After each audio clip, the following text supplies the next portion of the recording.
कानुनले जुन संविधानले जनताको भाग्य र भविष्य निर्माण गर्न सक्दैन, यही कानुनलाई र संविधानलाई आड बनाएर चाहिँ बर्मलुट भएको अवस्था छ। देश चाहिँ रहला कि नरहला भन्ने अवस्था छ। यस्तो अवस्थालाई उनले व्यवस्थापन नगरिसकेपछि संविधान, कानुन, न्यायालय, अदालत पनि जनताको अगाडि केही लाग्दैन। चाहिँ जनता राष्ट्र बन्छ, हामी बन्छौँ, हाम्रो मुलुक बन्छ, देश बन्छ, समृद्ध बन्छ भनेर चाहिँ 17,000 युवाले चाहिँ बलिदान दिए। उनका चाहिँ पीडित परिवारले के पायो, घाइतेले के पाए, होइन? अनि त वडा अध्यक्षलाई तपाईँ कर्मचारी भन्नुहुन्छ कि त्यो जनप्रतिनिधि भन्नुहुन्छ?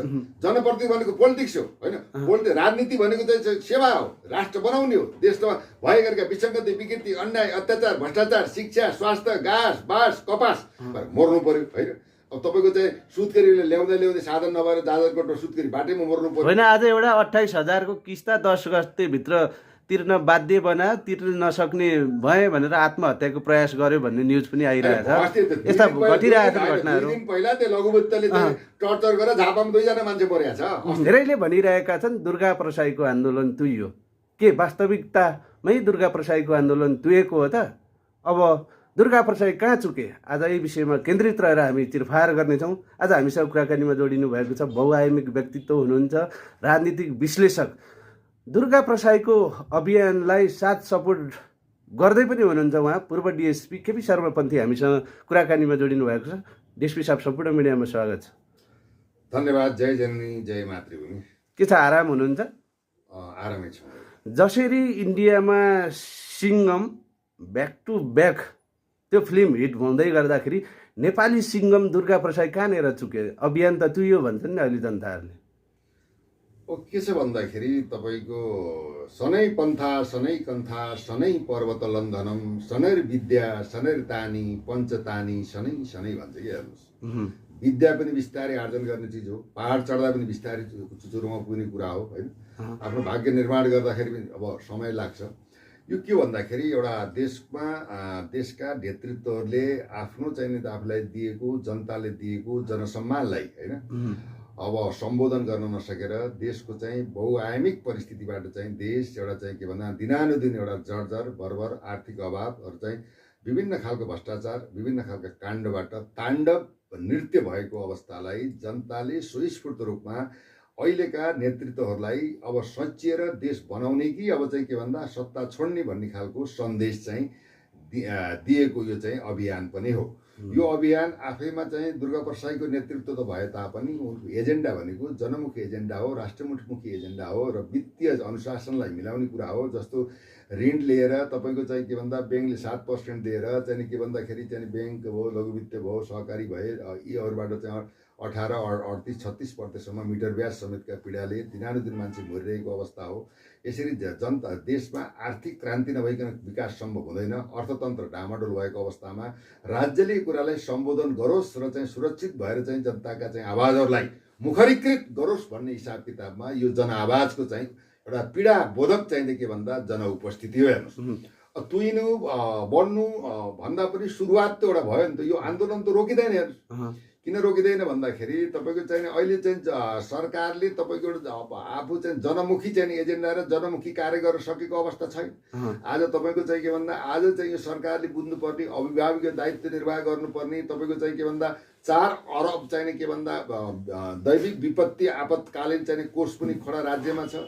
आज 5-6 जना मान्छेहरू चाहिँ त्यहाँ नाना छाना घाँस बाँस न्यानो कपडा नपाएर दबाई नपाएर भूकम्प पीडित चाहिँ तपाईँको चाहिँ जाजरकोटको मृत्यु आवरण गरेको अवस्था छ। अरबौँ पैसा चाहिँ राज्यसँग छ, अरबौँ पैसा उठेको छ। त्यहाँको त्यो जनताहरूले चाहिँ एउटा चाहिँ व्यवस्थापन गर्न सकेका छैन। पश्चिम रुकुममा त्यस्तै छ। त्यो हुनाले के त भन्दा यो दैविक आपत्तिलाई समेत राज्यको अभिभावकले सही सम्बोधन गर्न सकेको अवस्था छैन। त्यसमा पनि चाहिँ पार्टी विज्ञापन भएको अवस्था छ। त्यो हुनाले चाहिँ के त भन्दाखेरि अहिले दुर्गा प्रसाईको अभियान तुयो भन्नु आफैमा चाहिँ अनुत्तरित प्रश्न हो। यो चाहिँ स्टार्ट हो। यहाँ सुन्नुहोस् न, अब तपाईँका कुरामा सहमत छ। देशमा अराजकता छ, भ्रष्टाचार छ। अब जाँदरको कोटको कुरा पनि उठाउनु हो। भूकम्प अस्तव्यस्त छ, संरचनाहरू ढलेका छन्, राज्य अब निदाएर बसेको छ भन्दै गर्दा जसरी दुर्गा प्रसाईले त्यो आन्दोलन सुरुवात गर्दा त लाखौँ मान्छेले समर्थन दिएका थिए नि त। दुर्गा प्रसाई जति कहाँनिर कमजोरी देखेर ती मान्छेहरू भागे कि भ्याली बाहिरका मान्छेहरू काठमाडौँ घुम्न मात्रै आएका थिए? मूलत तपाईँको चाहिँ बल्कमा भएको जनप्रदर्शनमा लाखौँ मान्छेको उपस्थिति थियो। सत्य बोल्नु पर्दछ। सरकारले पनि के भन्दा यस्तो ठाउँ दियो चाबी चारैतिर घेराबन्दी हिसाब किताबमा। यो त चाहिँ के भन्दा पृथ्वीनारायण शाहले चाहिँ कीर्तिपुरमा चाहिँ लडाइँ जित्नको लागि दिएको चाहिँ ठाउँ जस्तो भयो होइन। तथापि मान्छेहरूले चाहिँ आफ्नो आक्रोश व्यक्त गरेको अवस्था हो। यसमा चाहिँ के भन्दा मान्छेहरूले नबुझेका अवस्था छन्। राजतन्त्र भन्छ, राजतन्त्र प्रजातन्त्र भन्ने कुराहरू आछन्। यसमा पनि अपव्याख्या छ। राजावादी भनेको छ, राजाको कुनै वाद हुँदैन, एउटा आस्था हो। र भनौँ के भन्दाखेरि राजासहितको प्रजातन्त्रको स्थापना अहिलेको आवश्यकता हो भन्ने जनताको महत्त्व हो। यो व्यवस्थालाई सबैले मानेको। गणतन्त्र आफैमा नराम्रो होइन। गणतन्त्र चलाउने चाहिँ केही सर्टेन व्यक्तिहरू चाहिँ के भन्दा गणतन्त्रको परिभाषा बुझेनन्, जनताको मर्म बुझेनन्, भावना बुझेनन्, डेमोक्रेसीको परिभाषा बुझेनन्, आर्थिक सन्तुलनलाई व्यवस्थापित गर्न सकेनन्, स्कुल कलेज कारखाना बाटाघाटा र भनौँ स्वरोजगारका व्यवस्था गर्न सकेनन्। युवाहरू चाहिँ दिनानुदिन चाहिँ करोडौँ चाहिँ युवा बाहिर पलायन गराए। यावत कुराहरूको वितृष्णाको उपस्थिति देखियो नि त। तपाईँको चाहिँ राज्य सत्तामा जबभन्दा 4-5वटा नेताहरूले नै सेरोफेरोमा चलिरहेको अवस्था छ। यहाँ त शेरबहादुरको पनि विकल्प छैन, केपी ओलीजीको पनि विकल्प त कोही देखिया छैन। भने चाहिँ किन मै खाउँ मैलाउमा चाहिँ अब उहाँहरू बिच्नुभयो। वैकल्पिक चाहिँ के भन्दा राजनीतिको रूपमा नदेखिएर चाहिँ एकत्र भनौँ न राणाकालीन राजनीतिको चाहिँ निरङ्कुश र अधिनायकवादको निरङ्कुशताको पराकाष्ठामा उहाँले चाहिँ बाँच्नुभयो। भने तपाईँले मान्नु ठिक छ, जनताले चाहिँ संविधान मान्नुपर्छ, कानुन मान्नुपर्छ, त्यो स्वाभाविक हो, नमान। तर के छ भन्दा जुन कानुनले जुन संविधानले जनताको भाग्य र भविष्य निर्माण गर्न सक्दैन, यही कानुनलाई र संविधानलाई आड बनाएर चाहिँ बर्मलुट भएको अवस्था छ। देश चाहिँ रहला कि नरहला भन्ने अवस्था छ। यस्तो अवस्थालाई उनले व्यवस्थापन नगरिसकेपछि संविधान, कानुन, न्यायालय, अदालत पनि जनताको अगाडि केही लाग्दैन। जनताले चाहिँ दह्रो रूपमा, अर्थपूर्ण रूपमा तपाईँ गलत हुनुहुन्छ, सचिनुपर्छ, हाम्रा मागहरूलाई समुचित गर्नुपर्छ, ऐन बनाउनुपर्छ, कानुन बनाउनुपर्छ। माग भने के हो? आज तपाईँको सङ्घीयता हेर्नुहोस्, राम्रो पक्ष हो। सङ्घीयता विकेन्द्रीकरणको कुरा हो, तर सङ्घीयता यो देशले धान्न सक्छ। आज तपाईँको चाहिँ बिहारमा चाहिँ 14 करोड जनसङ्ख्या छ स्टेटमा होइन। युपीमा चाहिँ 26 करोड छ है।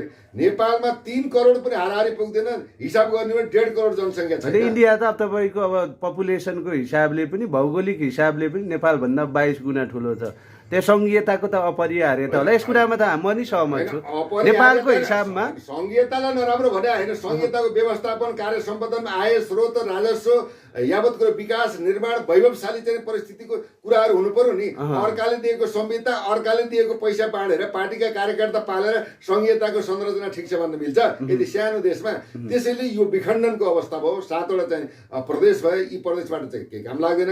हामी चाहिँ दिनादिन कङ्गाल भयो। राष्ट्र चाहिँ एउटा राष्ट्रिय अर्थतन्त्र सखाप भएर गयो। विदेशीको ऋणी भयो। हामी विदेशीका गुलाम भयो। हाम्रो अस्तित्व, मर्यादा, इज्जत, सम्मान र प्रतिष्ठा समेतमा हाम्रो अभिभावकहरूले चाहिँ सही तरिकाले सम्बोधन गर्न सकेनन्। विद्यालयहरू बन्द भए, कलेज बन्द भए, मेडिकल कलेजहरू यिनीहरूले चाहिँ मेडिकल माफियाहरूले चाहिँ के भयो मात्रै लुट्ने एउटा पद्धतिको विकास भयो। शिक्षा, स्वास्थ्य, घाँस बास, रोजगारको व्यवस्था भएन। सुकुम्बासीलाई व्यवस्थापन गर्न सक्न, भोइ मान्छेको चाहिँ उत्तम प्रतिनिधित्व नेपालमा हुन सकेन।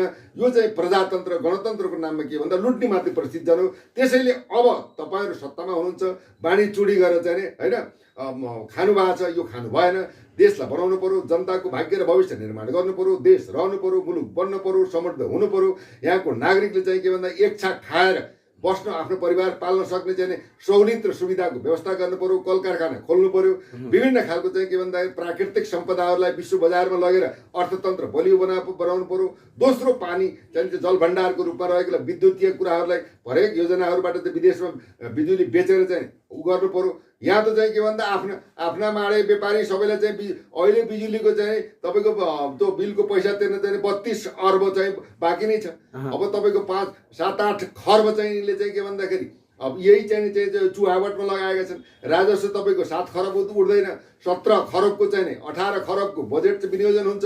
यो चाहिँ तिनका पार्टीका भनौँ यी चाहिँ वडा सदस्यदेखि लिएर तपाईँको प्रधानमन्त्री राष्ट्रपतिसम्म पाल्नको लागि नै मात्रै यो चाहिँ बजेटको विनियोजन भयो। बजेट चाहिँ 90% 10% काम हुँदैन होइन। पिच बाटोमा पिच राम्रो हुँदैन, घर राम्रोसँग बन्दैन, पुल राम्रोसँग बन्दैन। एक महिना बोला अर्को महिना फुटिया हुन्छ, देख्नु भएको छ। त्यो हुनाले यस्तो गतिविधिले राज्य बन्दैन, जग हल्लिसक्यो। जस्तो यो जगलाई मजबुत बनाउनको लागि खबरदारी गरेको जनताको आवाज र आन्दोलन।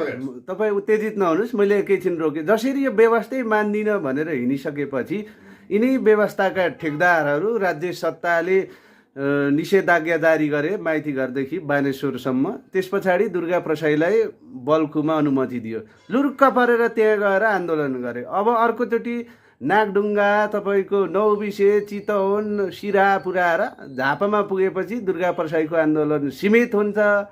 इतिहास दुर्गा प्रसाईको मार्सी थियो, मार्सीमै सीमित हुने हो भन्ने धेरैको तर्क आइरहेछ। के भन्नुहुन्छ? होइन होइन, हुनेले मार्सीमा पनि खान्छ, हुनेले अब सुनको थालमा पनि खान्छ, हुनेले चाहिँ हिराको कतरमा खान्छ, त्यो आपत्ति होइन। रहेको कुरोको भन्दा दुर्गा प्रसाई चाहिँ आफैमा चाहिँ नेतृत्वको भन्दा पनि उनको चाहिँ यो जनमुखी एजेन्डाको लागि चाहिँ सबैले मानेको हो, हामीले पनि समर्थन गरेको हो। राज्यप्रति हाम्रो कुनै चाहिँ नेतृत्व र प्रधानमन्त्री राष्ट्रपति विमति छैन। उहाँको कर्म, उहाँले देखाएको व्यवहार जनतालाई चाहिँ के भन्दाखेरि पटक पटक चाहिँ के भन्दा असफल भएर चाहिँ बनाएको दुर्नियत र चाहिँ भ्रष्टाचारले लिप्त भएको राष्ट्र दक्षिण एसियामै गरिबको संज्ञामा पर्ने तपाईँ हामीलाई गराएको परिस्थितिले गर्दाखेरि यो जनआवाज, जनआक्रोश अहिलेको नेतृत्वहरूलाई, विशेष गरी यी पार्टीका उच्च नेतृत्वहरूलाई, रवि लामी छाने बाहेक उच्च नेतृत्वलाई खबरदारी गर्नलाई चाहिँ यो जनादेशले चाहिँ खबरदारी गरेकै छ।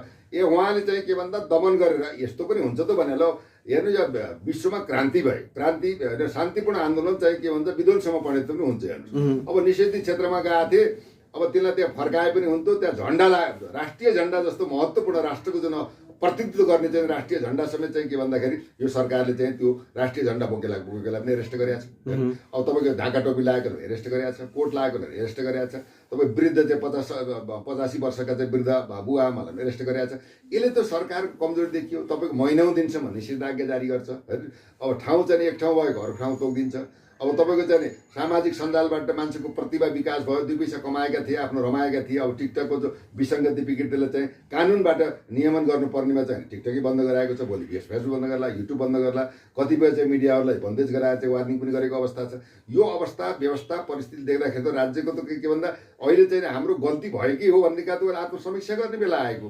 जनताको चाहिँ जन चाहिँ उपस्थितिले नै राणाकाल गयो, पञ्चायतकाल गयो, तपाईँ बुझ्दै जानु भएको छ। अब तपाईँको चाहिँ अब अहिले आएर पनि तपाईँको चाहिँ के भन्दाखेरि यो संविधान 7वटा संविधान हो। यो चाहिँ अत्यधिक चाहिँ करोडौँ अरबौँ खर्च गरेर बनाएको संविधान हो। 2047 सालको संविधान पनि बडा राम्रो अच्छा थियो, जनमुख थियो भनेकै हो। भनेपछि के छ भन्दाखेरि हामीले यो विदेशबाट चाहिँ लादिएको व्यवस्थालाई जनमान्य छैन। यसमा परिमार्जित गर्ने हो भने सुधार गर्नु पर्यो, सम्बोधन गर्नु पर्यो र जनताको हकमा, मुलुकको हकमा राज्यमा रहेका उच्च स्तरीय कर्मचारीदेखि लिएर सङ्घ संस्थाहरूदेखि लिएर तपाईँको पोलिटिकल पार्टीहरूदेखि लिएर जनताको पक्षमा के गर्नु हो उहाँले भन्नुभयो। कोही 5 पटक प्रधानमन्त्री बन्नु हो, कोही 3 पटक बन्नु हो, कोही 2 पटक बन्नु हो।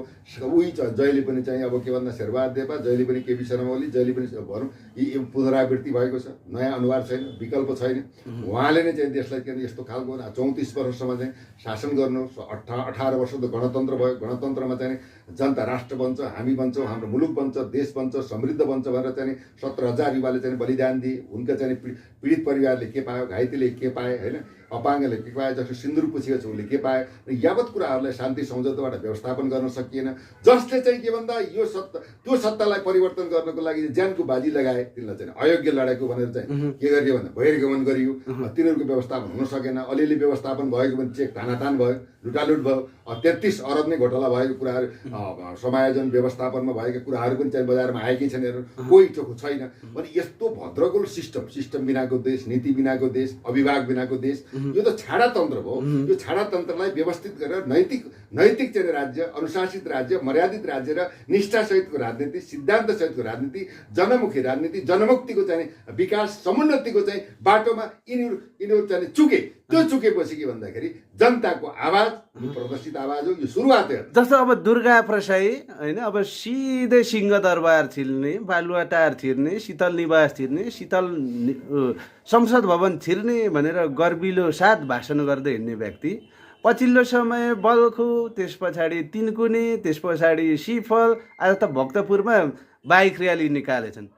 कस्तो देखिएन यो राउटे समुदायले बस्ती सारे जस्तो यसरी सम्भव हुन्छ? यो के भने चेतना हो। चेतना सबभन्दा ठुलो संसारलाई, परिवार, समाज, राष्ट्र र अन्तर्राष्ट्रिय क्षेत्रलाई परिवर्तन गर्ने दिगो अस्त्र भनेकै चेतना हो। यहाँ चेतना के छ, उल्टो चेतनामा चाहिँ घुमाइरहेको छ। हेर्नुहोस्, गुमराहमा जनताहरू पिरियड लिएका छन्, गुमराहमा पिल्सिएका छन्। दिनदिनै यिनको मन मस्तिष्क विकृत भएको अवस्था छ।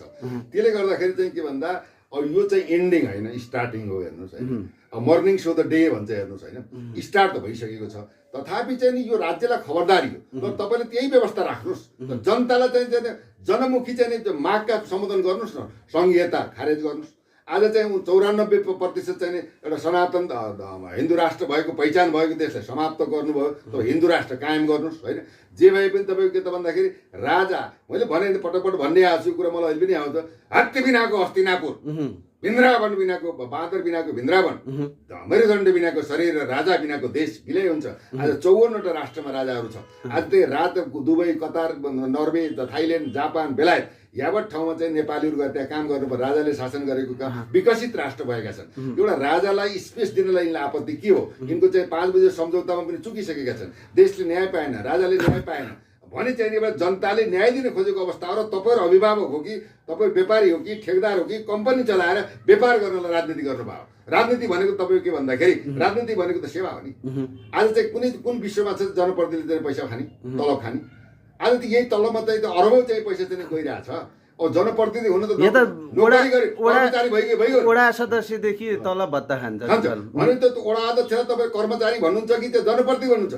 जनप्रतिनिधि भनेको पोलिटिक्स हो होइन। राजनीति भनेको चाहिँ सेवा हो, राष्ट्र बनाउने हो। देशमा भएका विसङ्गति, विकृति, अन्याय, अत्याचार, भ्रष्टाचार, शिक्षा, स्वास्थ्य, घाँस बाँस कपास र हरेकलाई स्वाभिमान सहितको चाहिँ के भन्दा राष्ट्र भएको अनुभूति दिने काम कसको? सरकारको हो कि? सरकारले यी बाटोमा चुकेको हुनाले जनता उपस्थित भएको कुरा हो। दुर्गा प्रसाई कुनै व्यक्ति हो होइन, उनको कुरा भन्दा उनको विचार हामीले मान्ने कि नमान्ने। जस्तो नि अब डिएसपी साहब जुन बल्खुकुममा आन्दोलन गर्दै गर्दा त्योभन्दा अगाडि दुर्गा प्रसाईले 47 सालकै संविधानमा फिर्किनुपर्छ भन्दाखेरि 47को संविधानमा त राजा थिए, राजाले देश हाकिरहेका थिए। ओहो पक्कै पनि दुर्गा प्रसाईले त राजतन्त्रै फिर्काउने भयो भनेर पुरा राजावादीहरू खुलेरै आएको मास पनि हामीले देखिन्थ्यो। तर त्यहाँको सम्बन्धित स्टेज दुर्गा प्रसाईको स्टेजमा हरेक 10-15वटा नारा लाग्दा राजतन्त्र जिन्दाबाद भन्ने चाहिँ एउटै नारा लाएन। राजावादीहरूले आफ्नो ठाउँमा त लाए, तर आधिकारिक ठाउँबाट त्यो माइकिङ नभएपछि राजावादीहरू ब्याक भयो, उनीहरूले चित्त दुखाए भन्ने तर्क छ नि। तपाईँले के बुझ्नुहोस् भने राम्रो प्रशासन हो। अहिलेसम्म जनतालाई सुसूचित र चेतना दिन सकिएको अवस्था पनि छैन। चेतना नभइकन जनता जागृत हुँदैन। जबसम्म उपत्यकाका चाहिँ स्थानीय चाहिँ भनौँ सम्मानित नेवार समुदायका, गुडी समुदायका जात्रादेखि लिएर पर्वदेखि लिएर कुमारी जात्रादेखि लिएर आफ्नो संस्कृति, आफ्नो रीति, आफ्नो पहिचानलाई जोगाउनको लागि चाहिँ जमर्को पारेर चाहिँ उठ्दैनन्, तबसम्म चाहिँ के भन्दा आशातीत फल प्राप्त हुन सक्दैन। वास्तवमा के छ, राजतन्त्र र प्रजातन्त्रका कुरा आएछन्, एमा पनि जनताले बुझेको छैन। राजतन्त्र भनेको राजाले चाहिँ के प्रत्यक्ष शासन गर्ने प्रणालीलाई राजतन्त्र भनिन्छ होइन। त्यो तन्त्र कस्तो हुन्छ, निरङ्कुश हुन्छ होइन। तर चाहिँ यहाँ के भन्दा जनताको छोराले राज्य गर्ने, जनताको छोराले चाहिँ कार्यकारी प्रधानमन्त्री भएर 3 करोड नेपालीले चुनेको चाहिँ एउटा भनौँ व्यक्तिले चाहिँ कार्यकारिणी चाहिँ पावर लिएर चाहिँ काम गर्ने, शासन व्यवस्था चलाउने, राजाले राज गर्ने, निगरानी गर्ने, एउटा अभिभावकत्वको रूपमा सम्मानित भएर बस्ने।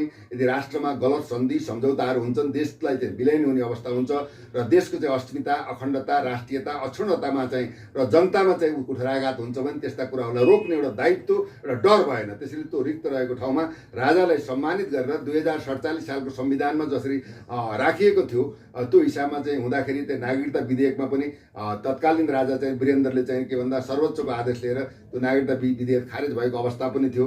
त्यो एउटा के त्यो चाहिँ पद भनेको राष्ट्रपतिको पदमा राजा राखिसकेपछि राजाले चाहिँ के भन्दा जनता र राष्ट्रको हितमा काम होइन। यो नागरिक बचाउ अभियानको नारामा त पार्टीको प्रधानमन्त्री पार्टीको चाहिँ राष्ट्रपति भएपछि जनताको लागि काम गर्छ कि राजा के अरे तपाईँको चाहिँ देशको लागि काम गर्छ कि आफ्नो पार्टीको लागि काम गर्छ, यो चाहिँ मेन चाहिँ क्वेसन हो कि होइन। नागरिक बचाउ अभियानको नाराभित्र राजतन्त्र जिन्दाबाद भन्ने नारा छिर्नु पर्थ्यो भन्ने राजावादीहरूको तर्क छ। त्यहाँ 10-15वटा नारा लाग्दा राजतन्त्रको पक्षमा नारै लागेन क्या, त्यो अभियानले समेटेन भन्ने तर्क छ। राजतन्त्र जिन्दाबाद भन्ने कुरा होइन, त्यो राजावादीहरूले बाहिर छुट्टै लाए। आधिकारिक नागरिक बचाउ अभियानको जुन लिस्टमा बुदागत रूपमा नाराहरू छन्, त्यो राजतन्त्र जिन्दाबाद भन्ने नारै आएन भन्ने तर्क एउटा छ। कुरो के बुझ्नुहोस् भने एउटा अभियानले एउटा व्यक्तिले चाहिँ नि कुनै राजालाई स्थापित गरेर गर्ने अवस्था होइन।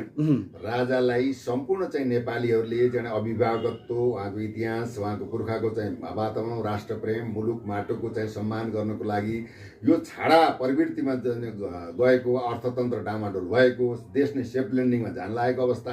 श्रीलङ्कामा तपाईँको के भयो भन्नुहुन्छ भने त्यहाँ चाहिँ त्यो भनौँ पेट्रोल पम्प बन्द भयो, खाद्यान्न बन्द भयो, एउटा दुधको पकेटलाई 1000 रुपियाँ पर्यो, त्यस्तो अवस्था भएर त्यहाँको मान्छेहरूले होइन त्यो राजा बाछेलाई चाहिँ त्यहाँ चाहिँ हटाएको अवस्था हो। त्यस्तो दर्दनाक स्थितिमा नेपाल त गएको छैन।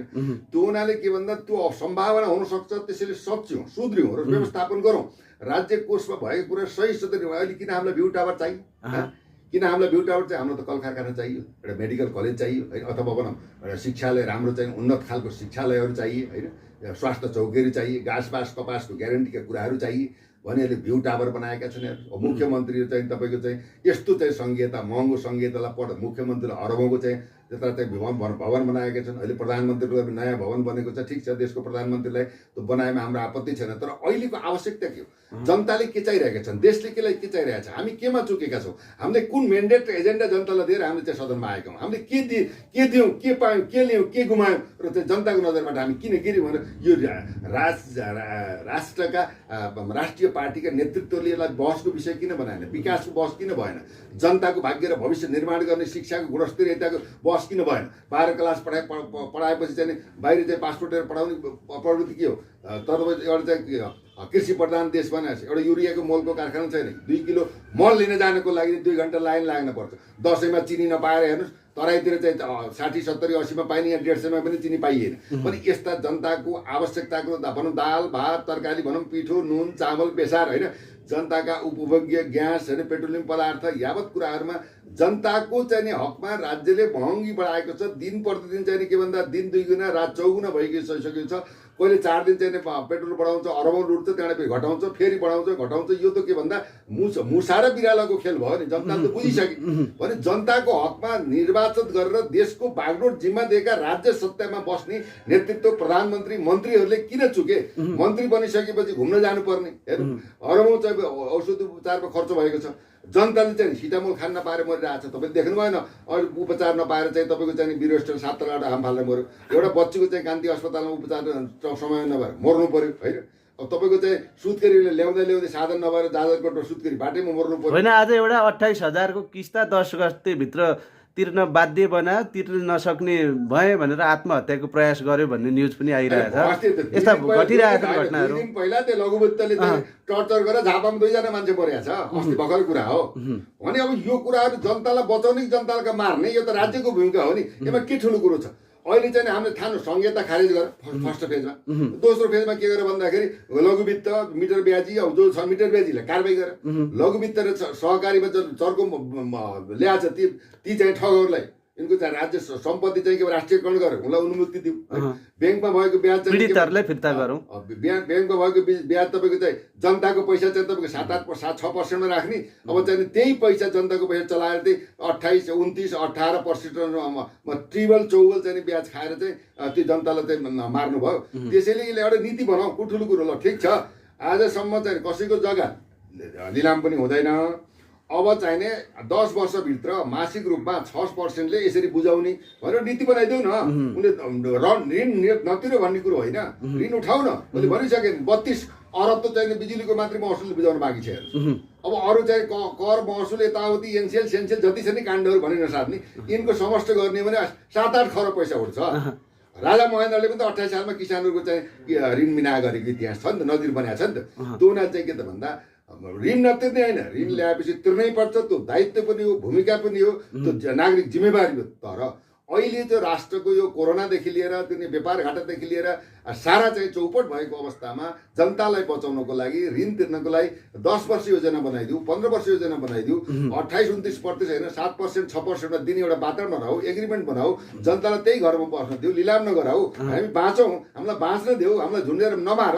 राज्यसँग आएर जनताले आफ्नो पीडा पोख्नु त दायित्व हो नि। राज्य भनेको जनता भनेको सन्तान हो। अब जस्तो